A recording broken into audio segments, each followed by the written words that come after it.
알로하! 안녕하세요. 닥터포 임정우 원장입니다. 오늘은 여러분들이 다소 생소하실 수 있는 눈썹뼈 축소 수술에 대해서 제가 설명을 드려볼게요.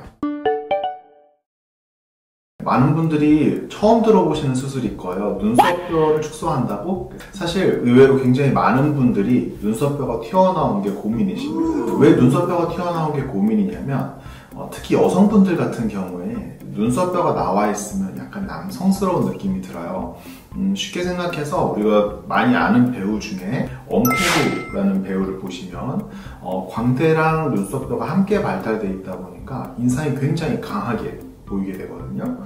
예를 들면 눈썹이 튀어나와 있고 광대가 튀어나와 있으면 이 주변이 되게 높기 때문에 눈은 조금 깊이 들어가 보이고, 또 눈썹뼈가 많이 튀어나오면 이마는 상대적으로 낮고 납작해 보일 수밖에 없기 때문에 조금은 강한 이미지, 좀 센 캐릭터랑 좀 연결이 돼서 실제로 엄태우 씨도 그래서 주로 힘쓰는 역할을 많이 하시는 걸로 알 수 있고, 이 시간부터 이곳은 내가 지휘합니다. 똑바로 차려. 외국 배우 중에는 베네딕트 컴버배치 같은 배우, 얼마 전에 스파이라는 영화 저도 재밌게 봤는데 그런 영화 속에서도 보면은 베네딕트 컴버배치 씨는 전형적으로 눈썹뼈가 굉장히 이제 많이 발달해 있어서 조금 남성스러운 느낌을 좀 강하게 풍기는 배우죠. 여성분이 만약에 눈썹뼈가 튀어나와 있으면 아까 얘기했던 그런 배우들처럼 좀 강인한 느낌, 좀 카리스마 있는 느낌으로 연결이 되기 때문에 여성분들은 좀 고민이 될 수가 있어요. 눈썹뼈를 축소하기 전에 많은 분들이 지방 이식이라든지 필러로 이 튀어나온 눈썹뼈를 커버하기 위해서 위를 채우는 경우가 많은데 아주 경미한 눈썹뼈 돌출은 그렇게 커버가 되는 경우가 많지만, 사실 눈썹뼈가 심하게 튀어나와 있으면 눈부터 아래쪽으로 쑥 들어가 보이게 되는, 그래서 조금 더 안 예뻐지기 때문에 눈썹뼈를 축소하게 되고, 또 남자분들 중에도 사실은 아까 같은 엄태우 씨나 베네딕트 컴버배치처럼 잘생기고 또 멋진 느낌이 들면 좋지만, 사실 조금 잘못되게 되면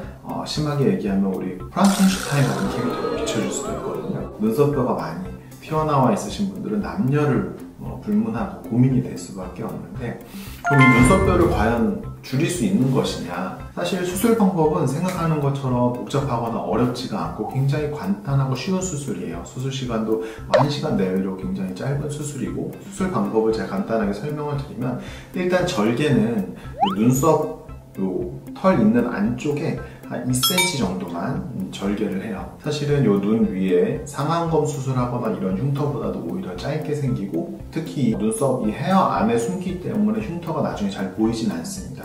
이렇게 절개를 작게만 하고 뼈에 이렇게 접근을 해요. 눈썹뼈 절개를 하면 바로 밑에 뼈가 있거든요.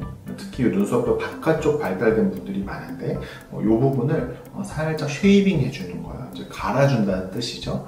이제 우리가 안면윤곽 수술을 하는 이제 전문가들은 이 쉐이빙에 대해서는 굉장히 익숙하기 때문에 이 수술은 사실 굉장히 간단한 수술이에요. 물론 안면윤곽 수술 전문을 하지 않는 분들한테 좀 생소할 수 있지만, 우리가 벌하는 기계를 윤곽 수술하면서 매일 쓰기 때문에 눈썹뼈를 쉐이빙 해주는 건 굉장히 간단하다라고 생각을 하시면 되고, 그러면 조심할 건 없느냐? 물론 조심할 게 있는데요. 여기 제가 빨간색으로 표시해 놓은 부분이 뭐냐면 상안화 신경이라고 해서 위로 올라가는 신경이 있어요. 이게 이제 이마 쪽 감각을 담당하기 때문에 굉장히 중요한 신경이거든요. 이거는 절대 건드리면 안 돼요. 그래서 제가 여기다 빨간색으로 표시해 놨는데, 눈썹뼈 수술을 할 때도 밑으로 들어가서 이 상안화 신경을 반드시 눈으로 제가 확인을 하고 피해서 수술을 진행을 하니까 이 신경이 다칠까봐 걱정을 하지 않으셔도 되고, 실제로 만져보면 여기 눈썹뼈 안쪽에 좀 쑥 들어간 부분이 있어요.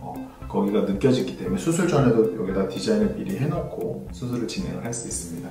특히 이 눈썹뼈 수술을 어떨 때 같이 하면 좋냐면, 광대가 많이 발달되신 분들이 눈썹뼈도 발달돼 있고 광대도 나와 있는 분들이 많거든요. 이런 분들은 뭐가 고민이냐면 눈이 푹 꺼져 보이고 함몰돼 보이기 때문에 나이가 굉장히 들어 보이게 돼요. 그래서 광대 수술을 하면서 같이 눈썹뼈 축소 수술을 하는 경우가 굉장히 많습니다. 그리고 나중에 눈썹뼈를 좀 낮춰주고 나서는 이 위에 보통 납작한 이마를 가지신 분들이 많기 때문에 지방 이식으로 살짝 볼륨을 채워주면 더 부드러운 인상으로 바뀌게 되죠.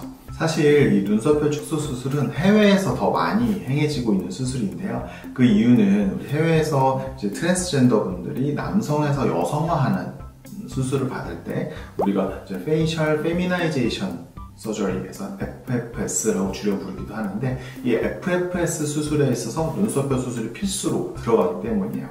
그만큼 남성에서 여성으로 바뀔 때 중요한 수술이, 물론 윤곽이나 다른 부분도 중요하지만 이 눈썹뼈를 축소해 주는 게 굉장히 중요하다는 것을 반증하는 거라고 생각을 하고요. 우리나라에서도 트랜스젠더 분들도 물론 받지만 일반 여성분들도 너무 남상인 게 고민이신 분들은 최근에 들어서 되게 많이 하는 수술입니다. 많은 분들이 처음 들어보셨을 눈썹뼈 축소 수술에 대해서 소개해 드렸고요.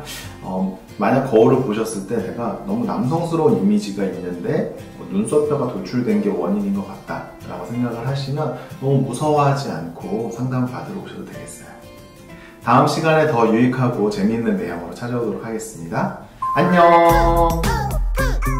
부원장님 시작은 문과, 졸업은 이과, 서울대쯤은 2번 합격. 부원장님 표꿀 같은 정보, 얼굴뼈 윤곽 4개 맡겨. 태어나 처음 하는 유튜버, 구독과 좋아요는 항상 웰컴.